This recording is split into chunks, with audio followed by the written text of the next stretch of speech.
apresentai-vos.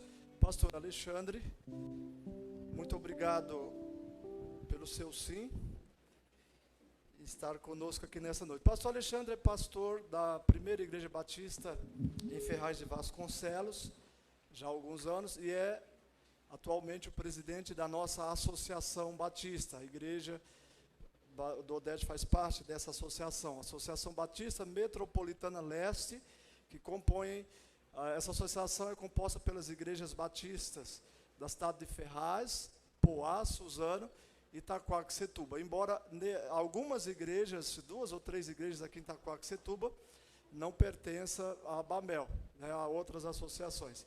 Muito obrigado, pastor. Acompanha a irmã Enói, né, que é a sua esposa. Fica em pé, Enói, e depois ele pode falar, se quiser, melhor. Essa é a esposa do pastor Alexandre. Vamos dar o bem-vindo a eles também? Sejam bem-vindos em nome de Jesus. Faça uso da palavra, pastor, conforme o Espírito Santo já colocou no seu coração. Vai ter que, no máximo... Graça e paz, igreja, tudo bem? Muito bom, família, estar com vocês. É uma alegria mesmo. Nós estávamos também participando de um momento muito especial, que é a ceia do Senhor, visto que vai haver ceia aqui também. Isso é muito bonito, participar. E eu quero parabenizar a igreja em nome da nossa associação, a Bamel, a nossa amada igreja Jardim Odete, por mais um ano de vida, mais um ano de história, e que Deus continue usando a vida dos irmãos, assim como temos tido a oportunidade de estarmos durante 4 anos na direção da nossa associação. Nós temos também a alegria de ter o nosso querido pastor também junto conosco, agora na parte da Ordem dos Pastores, nosso pastor Francisco, hoje sendo presidente eleito para este ano e o ano de 2021. Nós temos sempre alegria de, quando ele faz parte desta liderança, de termos bons e ótimos resultados no trabalho, no serviço do Senhor. Então, eu quero dizer que a nossa alegria, de fato, ela é recíproca, e eu gostaria de deixar isso registrado para a vida dos nossos irmãos. Muito bem, meus queridos, gostaria de convidar os irmãos a abrirem a Bíblia no versículo sugerido para a nossa reflexão. Pretendo ser breve. 2 Timóteo, capítulo 3, somente o versículo 1, mas é claro que há uma possibilidade de nós estarmos trabalhando pelo menos uma boa parte deste versículo.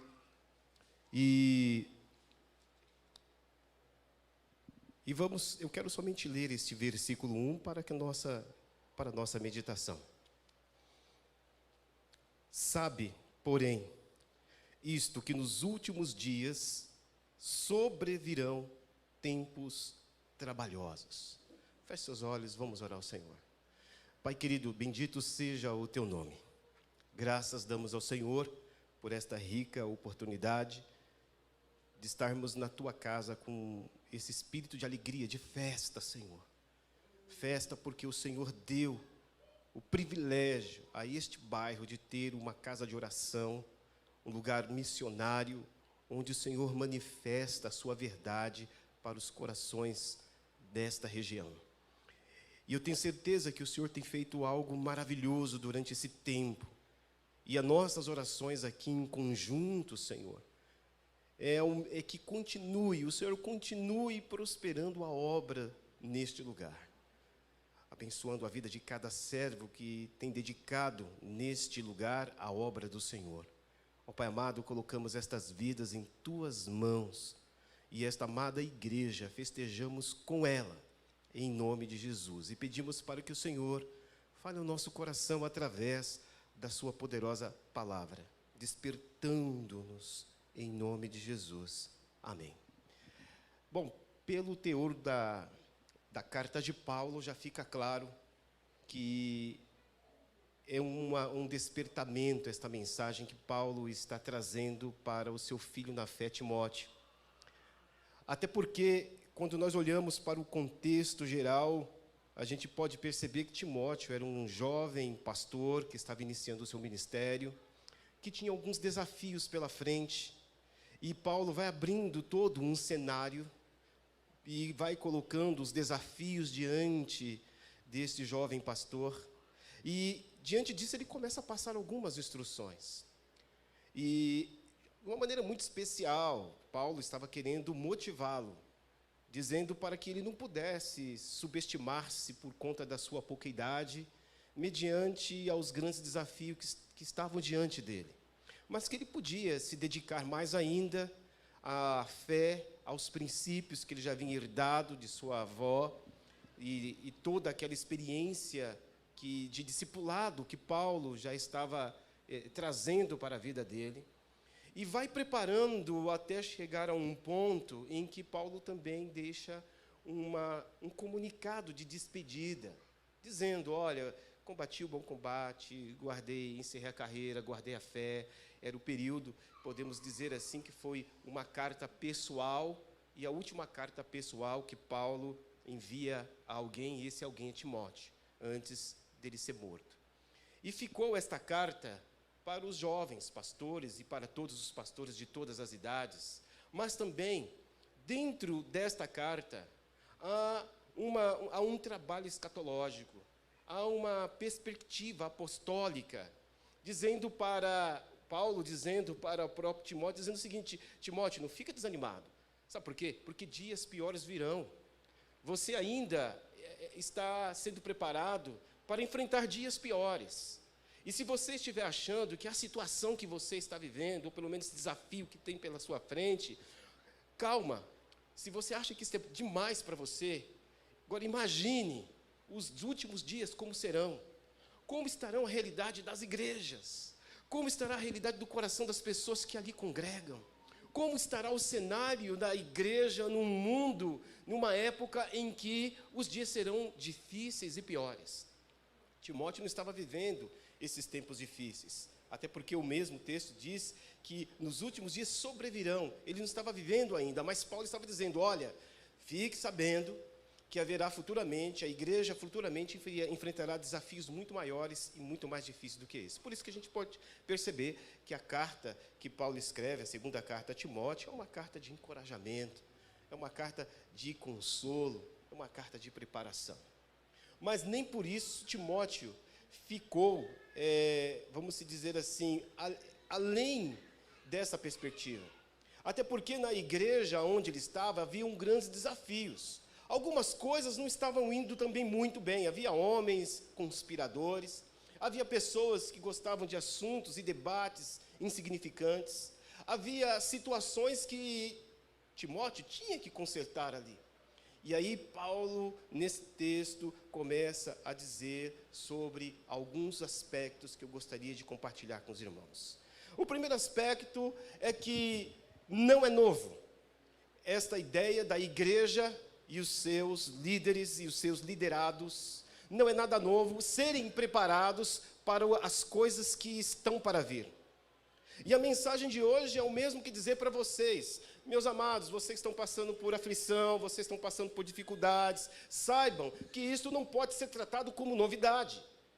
O contexto maior de todo esse texto entra num cenário em que o próprio Jesus já estava preparando os seus discípulos e a proto-igreja a entender que desde o seu nascedouro até o dia da sua vinda, a igreja estaria passando por momentos difíceis, estaria vivendo situações em que teria conspirações contra ela, e que no final, ainda assim, mesmo no tempo final, a igreja passaria por perseguição. A igreja passaria por momentos de desconforto. A igreja passaria por momentos em que a sua fé seria desafiada. E aí Jesus, ele começa a mostrar num certo contexto mais histórico, que Jesus em Mateus capítulo 10, versículo 16 a 23, Jesus começa a predizer a respeito do sofrimento da igreja, do sofrimento daqueles que o adoram, daqueles que o buscam, e começa a dizer que chegará momento em que seriam entregues por causa dele a tribunais de justiça. E nós não estamos vendo isto tão diferente nos dias de hoje. Há muitas pessoas que estão sendo processadas por serem cristãos. Há muitos trabalhos de igrejas que estão recebendo processos por conta de posições ideológicas que não concordam com o posicionamento da igreja. Ou seja, o posicionamento da igreja é a causa de tanta aflição, de tanta perseguição. Porque ser cristão é se posicionar não somente aos princípios divinos, mas principalmente à mensagem divina. A mensagem divina que aponta o erro da sociedade, que aponta o afastamento de Deus, que aponta a frieza espiritual, que aponta uma vida sem a presença de um evangelho que repara, que conserta, que transforma, de um evangelho salvador. E isto traria desconforto tremendo para a sociedade. Jesus, nesse contexto, começa a reforçar de uma maneira muito mais específica. Antes de Paulo chegar a dizer para Timóteo sobre esse capítulo 3, Jesus já havia preparado até mesmo de uma maneira particular com seus discípulos a respeito desta situação. Os discípulos já estavam sendo preparados para isso. Aliás, é toda a formação cristã, todo momento em que você perceber que você tem esse chamado para servir a Deus, você tem que colocar nesse chamado esta possibilidade, que é um fato real e inegociável, que o fato de você ser cristão poderá trazer para você alguns prejuízos. Porque ser cristão não é viver num domingo do parque. Ser cristão não é viver como aquelas pessoas que acham que Deus é o gênio da lâmpada, que eu posso simplesmente fazer todos os meus pedidos, colocar todas as minhas ansiedades, e de repente eu tenho todas as respostas para todas as questões da minha vida. Ao contrário, haverá momentos que nós sabemos que Deus não responderá às nossas orações, e nem por isso deixaremos de segui-lo. Haverá momentos em que o silêncio de Deus será muito maior do que a dor que estamos enfrentando. Haverá momentos em que, muitas vezes, a igreja será assolada, será perseguida, e esta mensagem de hoje é para dizer o seguinte: estamos caminhando para uma reta final, igreja, se prepare, estamos vivendo momentos difíceis. Não precisa nem parar aqui para fazer um recorte, para falar sobre o nosso cenário a respeito da política americana. Não precisamos nem parar para fazer um recorte sobre as últimas decisões que tentaram colocar no STF sobre banheiros comunitários para crianças. Não podemos nem simplesmente parar para perceber, porque você já está dentro de um cenário em que, quanto mais o tempo vai passando, a igreja está sendo afunilada, está sendo colocada contra a parede, e sem que se perceba, as decisões estão sendo tomadas, e a igreja, muitas vezes, quando se cala, é para evitar com que venha perseguição. Mas, como igreja, o papel da igreja é perceber que os dias maiores, de grandes dificuldades, virão sobre ela, porque ela não permanece calada, porque ela tem uma mensagem de salvação. Quando a gente percebe, Jesus ele chama os seus discípulos, em João capítulo 15, versículo 18 a 20, ele diz: olha, eles me odiaram, e eles vão odiar você. Inclusive, abre aspas, você que é o crente popular, você que quer cair na graça do povo, do mundo, cuidado. Lembre-se de quando Jesus Cristo foi perseguido, porque se Jesus Cristo foi perseguido, e se você for um discípulo de Jesus, você também será perseguido. Jesus, ele disse isso: eles me odiaram e eles vão odiar você. Haverá momentos em que vocês estarão passando por tremendas tristezas e o mundo estará fazendo festa por causa da sua tristeza. Aquela situação que você sabe que este mundo não representa somente um grupo de pessoas coletiva, mas às vezes representa um punhado de pessoas que estão na sua família, no seu emprego, na sua faculdade, nas suas áreas de relações mais pessoais, em que se alegram muito quando vê você passando por humilhação pelo fato de você ser um cristão. O João, capítulo 7, versículo 7, ele mostra um segredo principal do porquê que Jesus Cristo era tão perseguido, tão odiado, e depois ele diz por que também os seus discípulos também seriam odiados. Porque Jesus Cristo, ele protestava contra o mundo, dizia que as obras do mundo eram más, e por isso que eles eram odiados. Há um tempo atrás, até o ano passado, estávamos vivendo um certo ciclo em nossa igreja. Estávamos sendo perseguidos literalmente. Algumas pessoas não queriam que a nossa igreja mantivesse as portas abertas. Isso eu falo publicamente. Não tenho medo. Todo culto que se fazia, vinham pessoas para tentar atrapalhar o trabalho.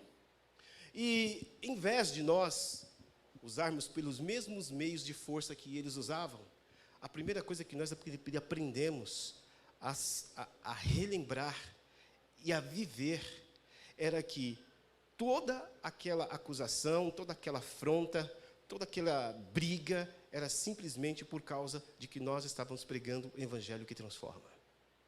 Meu amado, nenhum cristão que prega um evangelho que não transforma, nenhum cristão vai causar incomodação. A partir do momento, meu amado, que você começa a falar de Jesus, de verdade, você vai levantar, você pode se preparar, você vai levantar pessoas contra você. Você quer ver um exemplo? É muito mais fácil. Você pode, por exemplo, terminar esta igreja, encontrar a primeira pessoa na rua, ou pelo menos um dos seus melhores amigos, e comunicar o seguinte: ei, eu sou cristão. Ei, eu sou de Jesus. Ou você coloca aquela camiseta muito bem estampada, dizendo um versículo muito assim, impactante, um termo, um texto, e você começa a dizer na rua: olha, eu sou cristão, Jesus salva, Jesus é bom. Até aí, talvez algumas pessoas podem olhar para você e dizer o seguinte: que bom, Deus te abençoe, você é um cristão, que legal, é muito bom ter fé, é muito bom se agarrar a alguma fé, a algum Deus. Talvez essa seria uma resposta genérica. Mas a partir do momento em quando alguém responde dizendo o seguinte: tá bom, você é cristão, e daí? E você começa a dizer: daí é que Jesus não concorda com o seu pecado. O seu jeito de viver com a sua esposa, o seu jeito de relacionar no seu emprego, as pessoas que você passa para trás, a justiça de Deus vai pesar se você não se arrepender, porque se você não aceitar Jesus, você vai para o inferno. Que palavra dura hoje, nos dias de hoje, né? Você dizer que se você não aceitar Jesus, você vai para o inferno. Se você não colocar a sua família nas mãos de Deus e deixar ser Deus o chefe da sua casa, e não deixar aquele adolescente birrento determinar como tem que ser as regras da sua casa, as regras da sua família, porque Jesus é o cabeça do lar, e Ele institui lares e cabeças, papéis e perfis dentro da família. Isso vai fazer uma grande diferença na sua vida. Você pode ter certeza, essa pessoa não vai gostar. Inclusive, tem até evangélicos que não gostam de ouvir uma palavra de exortação, porque é uma palavra que corrige, uma palavra que está dizendo: os dias maus estão acontecendo, o mundo não tem acordo com o cristão. Ao contrário, o mundo, ele tem uma situação de conflito e de não aceitação ao evangelho, porque o evangelho, ele testifica contra as obras más e declara o arrependimento. Então, eu tenho certeza, meu amado, que muitas vezes é muito mais fácil nós ficarmos quietos no nosso setor de serviço, porque se as pessoas descobrirem que nós somos evangélicos e a nossa fé começar a atrapalhar o caminho dele, você pode ter certeza que a primeira pessoa a ser cortada vai ser você no primeiro corte da empresa. E esse é o ponto principal, em que Paulo começa a dizer aqui em 2 Timóteo, sobre esta circunstância: haverá dias difíceis. É interessante que existe também um outro fator predominante para que Paulo pudesse ter dito isso. Não foi só o fator de Jesus Cristo ter falado, mas também existe um outro fator que ele contasta, que ele vai descobrindo durante o tempo do seu ministério e pela revelação do Espírito Santo, pela comunhão que ele tinha como apóstolo. Ele chega a escrever em 2 Coríntios, capítulo 4, versículo 13 e 4, que um outro fator predominante que tornaria esses dias cada vez mais difíceis era o fator Deus desse século. O Deus desse século cegou o entendimento dos incrédulos, para que o evangelho de Cristo não resplandeça sobre eles. Ou seja, há uma luta espiritual, uma luta entre a luz e as trevas. A igreja está sendo constantemente bombardeada para que ela possa recuar os seus passos. Mas, graças a Deus, o autor da nossa salvação chama-se Jesus Cristo. Ele é a rocha dos séculos, o Senhor do Senhor, o Rei dos reis, e Ele é o leão da tribo de Judá, está na frente da batalha.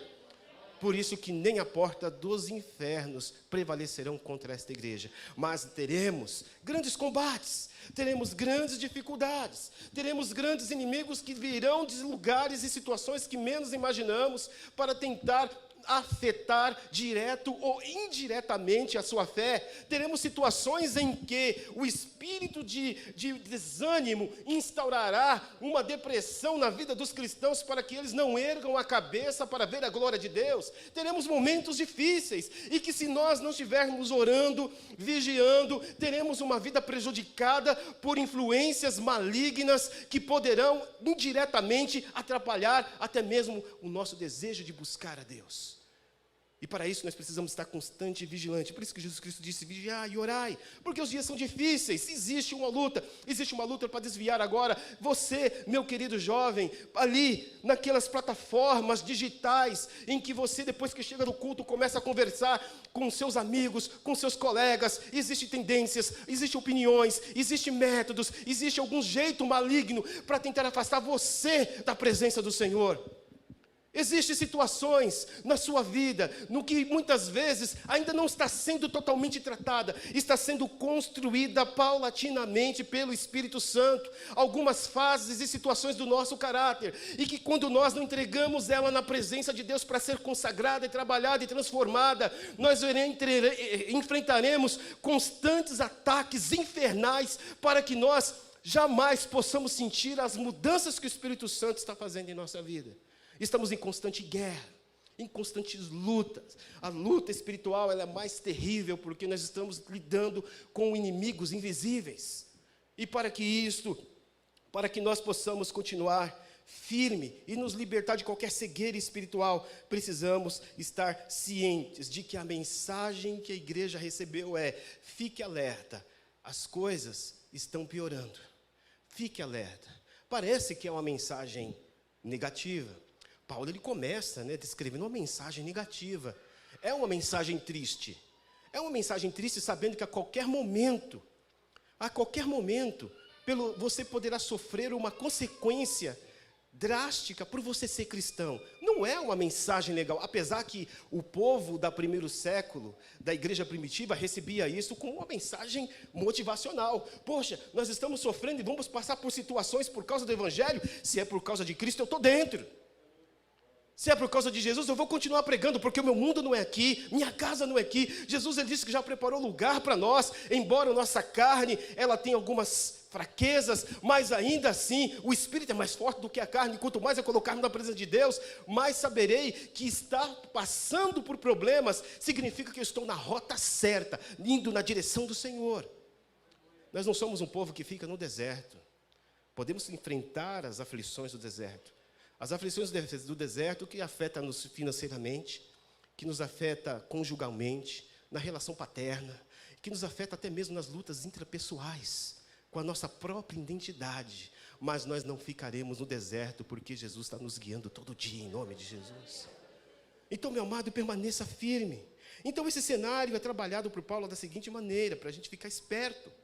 Haveria falsos líderes, haveria falsas situações, mas Paulo, ele coloca uma situação um pouco pior. Passamos daquele contexto de Jesus e vamos exatamente para o contexto da igreja local.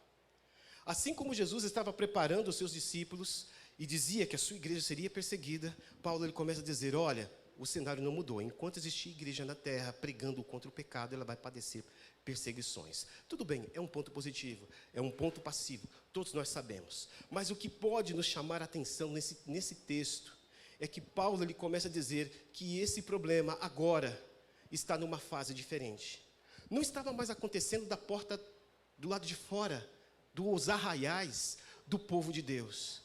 Paulo, ele começa a mostrar que os tempos difíceis começariam dentro da própria igreja. Entre o povo da igreja, na comunidade cristã. Entre o próprio povo de Deus, adorador, que estava ali todos os dias no culto, e que esse povo começaria a ter esse problema. O problema de que Jesus estava falando começaria a decair dentro da igreja, aliás, acontecer dentro da igreja. Ele começa a fazer um afunilamento da história. Um problema que estava lá fora, agora já está aqui dentro. Um problema que era para ser resolvido, enfrentado, lutado e vencido, deveria ser lá fora. Mas Paulo ele começa a mostrar que as dificuldades maiores, meus amados, muitas vezes não é aquela que você enfrenta lá no seu emprego, não é aquela que você enfrenta quando você volta para sua casa, com algum parente seu, com a sua família. O maior problema que muitas vezes, o que podemos chamar de calcanhar de Aquiles, a ferida aberta, é quando o maior de todos os problemas se encontra dentro de casa, entre nós, conosco. Por isso que isso se torna tão difícil. E aí Paulo agora ele começa a apresentar a manifestação do joio. como algo ou fruto de uma profecia que Jesus Cristo já havia dito, que eles se manifestariam exatamente no finais dos tempos, quando na colheita todos estivessem já amadurecidos. E aí ele começa a descrever, a partir do versículo 2, como essas pessoas que eram pseudamente evangélicos, cristãos, adoradores de Jesus, as pessoas que liam a mesma palavra, como elas se comportariam. E aí Paulo ele começa a fazer uma descrição, trazendo um perfil de como essas pessoas estariam dentro da igreja. E aí ele começa a dizer, haveria pessoas que dizeriam que Deus é bom, mas seriam avarentos. Haveria pessoas que seriam professores nas escolas dominicais, mas que seriam presunçosos e soberbos. Haveriam lideranças. Você pode perceber que o versículo ele vai demonstrando, descendo, até chegar aos orgulhosos, aos obstinados, aos amigos dos deleites do mundo, do que os amigos de Deus. E depois incontinentes, cruéis, caluniadores, difamadores, incontinentes. E aí ele vai indo até o versículo 8, aonde ele para e diz, inclusive na própria liderança da igreja, quando ele começa a citar Janes e Jambres, que eram os feiticeiros, os sacerdotes de Faraó, que resistiram a Moisés, a liderança de Moisés, quando Moisés foi designado a declarar ao rei do Egito, liberta o meu povo. E aí um dos sinais foi esse, Janes e Jambres também tinham poderes, porque eles eram líderes. E aí esta analogia que ele coloca, não foi simplesmente uma analogia aleatória, ele coloca intencionalmente, porque o contexto imediato desses versículos estava apontando que apareceriam pessoas tão cativantes, com liderança tão fortes, pessoas com aparente poder, semelhante a Janes e Jambres, e que estariam também na igreja, dirigindo, liderando igreja. Por isso que os dias são maus. Quando a igreja não percebe isto, quando a igreja se encanta com movimentos carismáticos, quando a igreja se encanta com aquele líder carismático e não com a verdadeira palavra que é pregada, quando a igreja se encanta com grandes frases maravilhosas sendo construídas, grandes pessoas com grande poder laboral para falar, uma fraseologia linda, uma expressão coloquial, um raciocínio intelectual, uma frase teológica ou ideológica, e tudo é falado de maneira muito especial, mas quando essas pessoas não vivem aquilo que se prega a Bíblia, então a igreja está correndo grandes perigos. Por isso que esses dias são maus.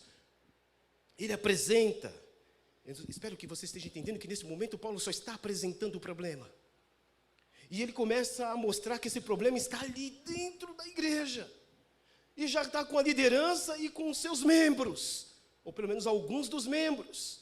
E Timóteo devia perceber-se disto, que os problemas que estão lá fora iriam entrar aqui dentro. Por isso que a gente tem que usar aquela frase e dizer, pessoal, cuidado com as coisas que nós negociamos com o mundo. Igreja não negocia com o mundo. A igreja não se atualiza e não se adapta ao mundo, porque a igreja não é do mundo. A igreja é do Senhor Jesus e somos cidadãos do reino dos céus. E nisso nós precisamos tomar cuidado. Nem tudo que o ímpio faz, ou nem tudo que o não crente faz, nem tudo que aquele que não é religioso faz, nós podemos fazer. Nós temos, por isso, uma ética do reino que diz que todas as coisas me são lícitas, mas nem todas me convêm. Somos um povo diferente. Nós somos os astros do mundo. Nós brilhamos. Nós temos uma mensagem que, embora não seja a nossa, mas que nos transforma e que devemos carregá-la e transmiti-la. Para mudar, nós somos os agentes transformadores de caos, porque nós somos a prova de que Deus existe, nós somos a prova do Evangelho de Deus. Para aquele que não conhece a Deus, nós somos a Bíblia escrita, que é o povo lê, para perceber que Deus existe, que Deus transforma, e que Deus faz maravilhas, e que Deus tem um plano para a vida de todos. Então, ele começa a mostrar a característica. Primeira característica está na forma da identificação. Eles teriam uma desassociação, uma dissociação entre fala e prática. Eles falariam, mas não viveriam. Cuidado, uma maneira de você avaliar essas coisas é exatamente isso. A igreja consegue se livrar dos momentos mais difíceis quando elas começam a perceber quem está me falando, está vivendo? É uma pergunta que temos que deixar. Ou só está mandando eu fazer aquela coisa, faça o que eu mando, mas não faça o que eu faço. A segunda forma é a forma da comunhão. A comunhão para eles é diferente, de acordo com o que está aqui no texto, que eles andam de casa em casa, inclusive são bem trabalhadores, né? Muitos mais trabalhadores do que muitos de nós, trabalham muito. Eles vão ali de casa em casa, mas eles trabalham com o princípio não da comunhão, eles trabalham com o princípio da afinidade. Eles se reúnem com aqueles que estão afins. E terceiro, a forma da liderança, liderança cativante. Liderança que cativa. Ah, meus amados, é triste quando você tem pessoas idolatrando outras pessoas. Todo o trabalho que é feito na igreja é tão somente para Deus, para Ele, para a glória dEle, porque tudo pertence a Ele, porque tudo é para Ele. E muitas vezes nós idolatramos. Eu conheço pessoas que, eu não quero deixar para lá, mas a questão que nós estamos enfrentando hoje é uma questão de líderes cativantes. A Bíblia fala de Janes e Jambres, mas também a Bíblia fala de Barrabás, ao qual Jesus foi trocado por uma opinião pública, onde as pessoas começaram a gritar, Jesus não, Barrabás sim, queremos Barrabás. Elimas, a Bíblia fala de Elimas, a Bíblia fala de Bar Jesus, a Bíblia fala de Balaão, a Bíblia fala do anticristo, todos esses líderes cativantes que cegam poderosamente a visão daqueles que estão seguindo, a não ser por algo que Paulo diz aqui a partir do versículo 10 a 12. Aliás, do versículo 10 a 17. Que aqui o cenário muda completamente. Então, a primeira coisa que Paulo ensina diante de tudo isto, diante de toda essa realidade é que nos dias difíceis, versículo 10, 12, seja fiel, porque Deus está no controle. Essa é a mensagem que se encontra nesse texto. Seja fiel, porque Deus está no controle. A igreja passará por momentos difíceis. Lá fora vai ser perseguição. Aqui dentro vai ser o poder da atração, do espírito cativante, e que poderá seduzir a igreja. Mas, tenha certeza, a igreja não vai se perder no caminho. Sabe por quê? Porque Deus está no controle. Paulo ele diz isso para Timóteo. Timóteo, vai ter situações que parece que você vai dizer o seguinte, olha, está todo mundo desviado. Lembra que aquela situação, a situação estava tão difícil em Israel, que o próprio profeta Elias achou que todo mundo havia se desviado, só existia ele como profeta. E aí Deus mostra, dizer para Elias, dizendo, Elias, não é bem assim. Existe ainda 7.000 que ainda não dobraram os seus joelhos a Baal. E essas pessoas continuarão firmes. Sabe por quê? Porque o texto vai revelando algumas verdades, que é o segundo ponto. O segundo ponto, que nos dias difíceis, seja um perseverante imitador da fé genuína, porque as aflições indicarão que você está no caminho certo. Versículo 13 a 15. Ele começa a dizer aquilo que você aprendeu com a sua avó Lloyd, aquilo que você aprendeu comigo. É interessante que ele começa a mostrar os frutos do Espírito, a partir do versículo 5, olha, você sabe que você tem aprendido comigo a fé, a paciência, você tem aprendido a benignidade, coisas que os falsos evangélicos, os joios não têm. O Espírito Santo não vai estar num joio. E é interessante que ele diz, tudo aquilo que você vem aprendendo, tudo aquilo que você adquiriu, vai ser base para você continuar fiel e Deus mostrar a sua bondade, a sua beleza, da sua glória, o seu chamado e a sua vida. O cristão, meu amado, em outras palavras, não vai se perder no meio do caminho. Esta é a palavra. Porque Deus está no controle, o cristão não vai se perder no caminho. Porque Deus está na direção, a igreja não vai se desviar por completo, só vão se desviar aqueles que são joios. É uma mensagem da triste, por isso que os dias são maus. E por último, seja dirigido na palavra, porque ela é mais do que suficiente. Versículo 16 e 17. E aí é que ele entra com esses princípios para que Timóteo pudesse perceber que os dias são maus, mas no final e durante todo o processo, aqueles que são de Cristo serão mais do que vencedores. E ele diz o seguinte, que toda a Escritura, você pode, Timóteo, se agarrar a toda a Escritura. Por quê? Porque a Escritura não se contradiz. Timóteo, você pode agarrar toda a Escritura. Por quê? Porque ela é lâmpada para os meus pés e luz para os meus caminhos. Timóteo, você pode agarrar-se a toda a Escritura. Por quê? Porque o Espírito Santo e ela vai te dar discernimento sobre o que é certo e o que é errado. Você pode, Timóteo, se agarrar a toda a Escritura. Por quê? Porque ela é divinamente inspirada por Deus. Ela será o sopro de Deus sobre sua boca. Deus estará soprando sobre você quando você estiver lendo a palavra. Deus será soprando sobre a sua vida, te enchendo, te inspirando. Se você começar a amar a sua palavra, se você começar a continuar a se agarrar, se você parar para perceber, esta mesma orientação que Paulo dá, é a mesma que Deus dá a Josué quando está diante de um grande, dificílimo desafio que era substituir Moisés. Ele diz, não te aparta do livro desta lei, mas antes medita nela de dia e de noite, porque a partir disso, você perceberá a minha direção na sua vida, você será bem sucedido, a igreja será um grande sucesso, se ela continuar perseverando e vivendo a palavra, e se alimentando da palavra, e vivendo na palavra, e se alimentando da palavra. Essa é a redundância da palavra. Não existe um outro meio, ela é mais do que suficiente. Então ele começa a dizer que essa palavra, Timóteo, que você estiver pregando na igreja, ela é tão inspirada que você vai usar ela para repreender, você vai usar ela para corrigir, você vai usar ela para instruir, para que todo o homem de Deus seja perfeito e perfeitamente preparado para toda boa obra. Confie na palavra. Os dias são maus, mas tudo bem. Nós temos os escudos certos, as armaduras certas para enfrentar as dificuldades. A igreja, meu amado, vai vencer os dias maus.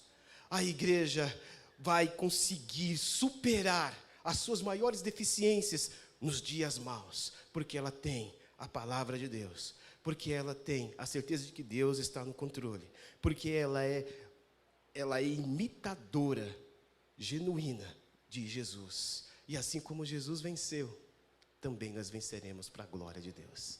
Meus amados, que Deus te abençoe, que mais 25 anos venha. E depois desses 25 anos venha mais 25. E depois mais. E até a vinda de Cristo. Porque em nome de Jesus Cristo, pode estar mais difícil. Talvez para alguns aqui a situação esteja mais difícil do que aparenta ser. Mas uma coisa é certa, você tem a palavra, você tem Jesus. Você já é mais do que vencedor, em nome de Jesus. Eu quero orar com você e entregar a mensagem para o nosso querido pastor. Eu quero orar com você somente por aquilo que você ouviu da mensagem, porque o culto não acabou, a direção não está com o nosso pastor. Pai querido, em nome de Jesus, ouvimos a Tua voz, a Tua palavra. Agora, Senhor Deus, nos dá poder para viver, porque se tem uma das coisas que a gente já aprendeu na vida, é que Deus fala com a sua igreja. Aleluia. Glória a Deus, porque o Senhor fala. Se o Senhor não falasse, nós estávamos perdidos. Não saberíamos o que fazer e nem para onde ir. Mas a segunda coisa que a gente sabe é que quando o Senhor fala, alguém ouve.